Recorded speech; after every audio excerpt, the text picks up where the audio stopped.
Good morning, YouTube. Today we're going to work on the Shelby GT500.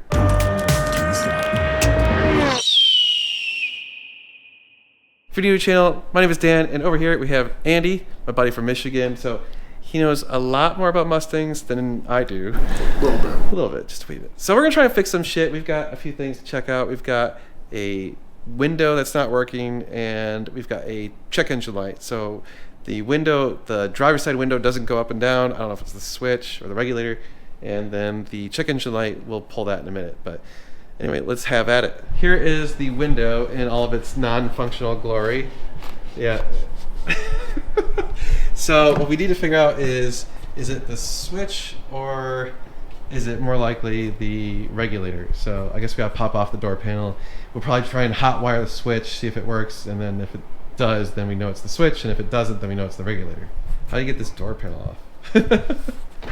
Yeah, just yank! Just yank. Well, did this on a Ferrari. How hard could it be? Oh, there's the switch.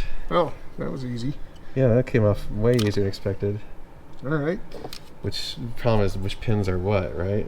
Well, somebody has clearly been in here before. Oh, dude, that one's Yeah, munged up. yeah. I don't think that would be the problem, but there's clearly something's going on here. Here's the backstory. Our theory on this car was that it was probably a repo car Yeah, I think so. because it's got some stuff going Or something on. happened where it sat Yeah, neglected for an extended period of time outside. definitely. 100%. Oh yeah. Our theory is somebody, because it's from Florida, somebody got some money, bought the car, did some mods, couldn't make the payment, got repoed, and sat in some outside storage unit. I'm guessing that when it got repoed, like they just hot wired this just to get the window up and up, but because on these cars, when you close the door, the window has to come down, just like on the Ferraris, where Yep. as soon as you hit that, it drops it down. They did that just to get it up enough so they could still open and close the door. Let's start probing some wires. I don't want to do some bad things here. Let me grab my digital voltmeter. Yeah, get your BBOM. Clearly somebody's been probing these wires. A lot of these late model vehicles, they have modules that are all controlled by like pulse to ground. Yeah. So Yeah, it doesn't necessarily have where it actually. Whoa. Yep, there's the click, click, click. Yep. Let's turn off the headlights just so we don't kill the battery. Okay, so we're getting power in. That's that. That's power in. Just wonder if we jumper across them. Yeah, will it roll a window down? Yeah. Or are we going to blow something up? 50-50. 50-50. Push down. I'm down. Okay, so the switch is clearly making contact. Yeah, So, it's talking. yeah. So it's probably the regulator. Yeah, it's probably the motor itself.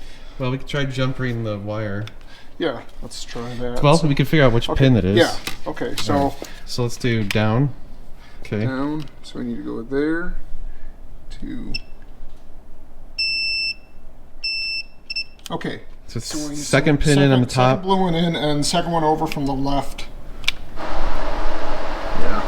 Motor's not working. Some little caps out here, I think, that pop off too. Yeah. Yeah, those have definitely been off before. Yeah. Tell somebody's been messing with stuff on this car. Yeah, well, we knew that. It's electrical tape. Oh, great. Oh, that's not Ford factory installed. Yeah. I wonder what happened. What if the door got banged and they replaced it or something? Oh. Pry tools. Pry tools. Curious if this is easier or harder than the Ferrari door, because the Ferrari door you had to do a bunch of weird stuff at the handle. Yeah. Well, it had all those cables in it and Yeah. stuff. There's an entire possibility the part could be in stock if we need to get a motor or something. Because I guarantee you it's the exact same part as just a regular old V6 Mustang. Oh yeah, no, 100%. Yeah. It's not like they're like, oh, we put the special window regulator on the GT500. Yeah, but there's going to be some guy on eBay that claims GT500 window regulator. Marks it up 50 bucks. Marks it up 3 times the price. Yeah. And there's going to be some doofus who, well, I got to have that. That's NOS. Want to keep it all original. Yep, that comes out. Ah, Another one. there's a big one in there. Oh, there we go. Oh yeah, it's the There's- Torx. Yeah. Okay. It's like a T27 or 30. Yeah, something like that. Either one. I can't. Notice how torques are like impossible to Oh yeah, judge. no, you always gotta do it 3 times. Yep. First guess, T30. Why is it every time you visit we have to pull off a door panel? Luck, I guess. Yeah, well, you get the shit jobs, right? Hey, take the guy with the big hands and make him do all the way. at least we're not crawling under the dash. That is true. Yeah. There we go. Okay. But that whole little thing comes off. Amazing. Okay, now. It's stuck out now. Oh, maybe not. There we go. It feels like there's something Try else. to point something in that area, yeah. Something right in here. How about the speaker has to come out? Ah, you're probably right. Oh, look what treasures we find here. Ooh. Still a bunch of cables connected. Yeah. And a bunch of And the door pull. door pull. I think we can. Boy, that's very Ferrari looking. Got that one. That is a heavy door panel. It is. That's why cars today weigh so much. Yeah, right? That's how you get the nice quiet interior and stuff. Right. Is by putting all Tons of this shit. extra stuff in them. All that sound bipping. Hey, Yay. success. Great Jump for the- success. Okay, now we gotta take. The nasty shit. This is where it gets. I was gonna say you got got some some gloves? Yeah, get some Yeah. action.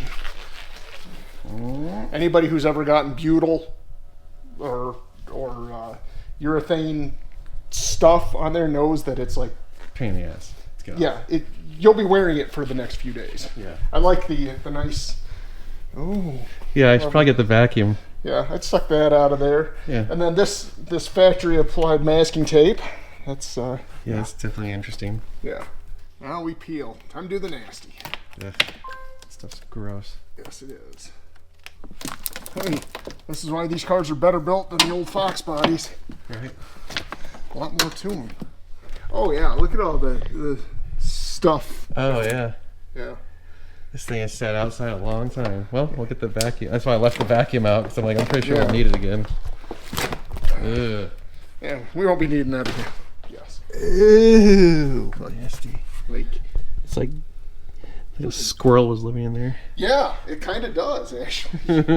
Here's the track. It's got a cable that comes around here, but the motor is feels like right here. Of course. There's the motor. Oh, there's the plug for it. Yep, and it's got. Well, hell, that was easy. We could check if it's getting power. You know what? Let's do that. Okay.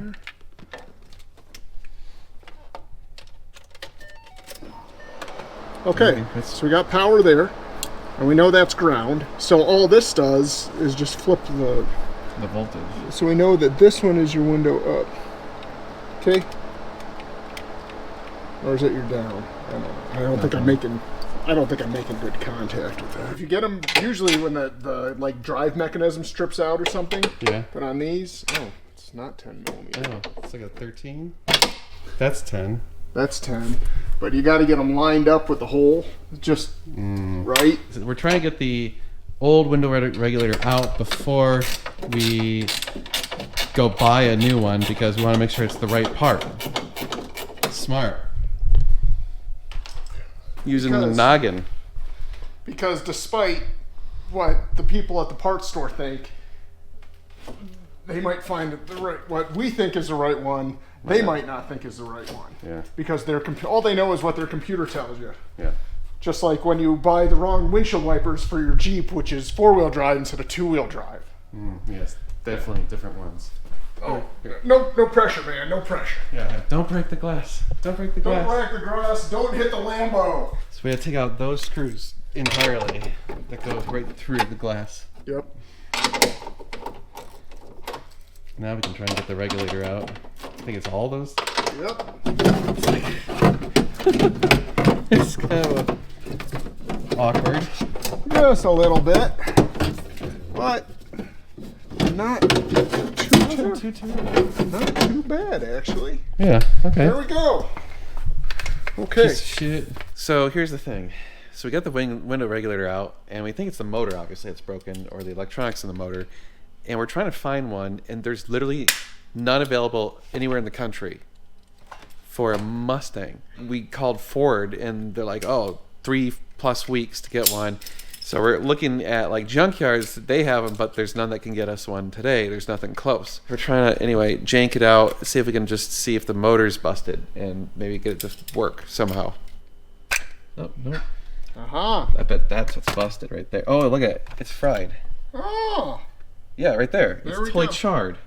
that explains it right there. God damn it. Oh, yeah, look in there. Oh, it totally blew. Yeah.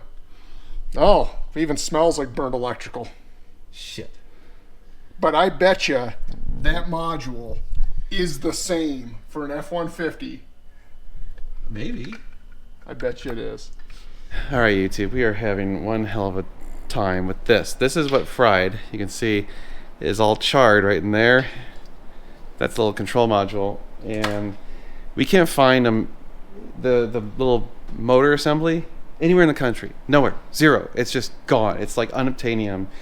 You're gonna have to buy it used, and so yeah, we drove around all over the city trying to find shit. Just wasted a bunch of time. Nothing.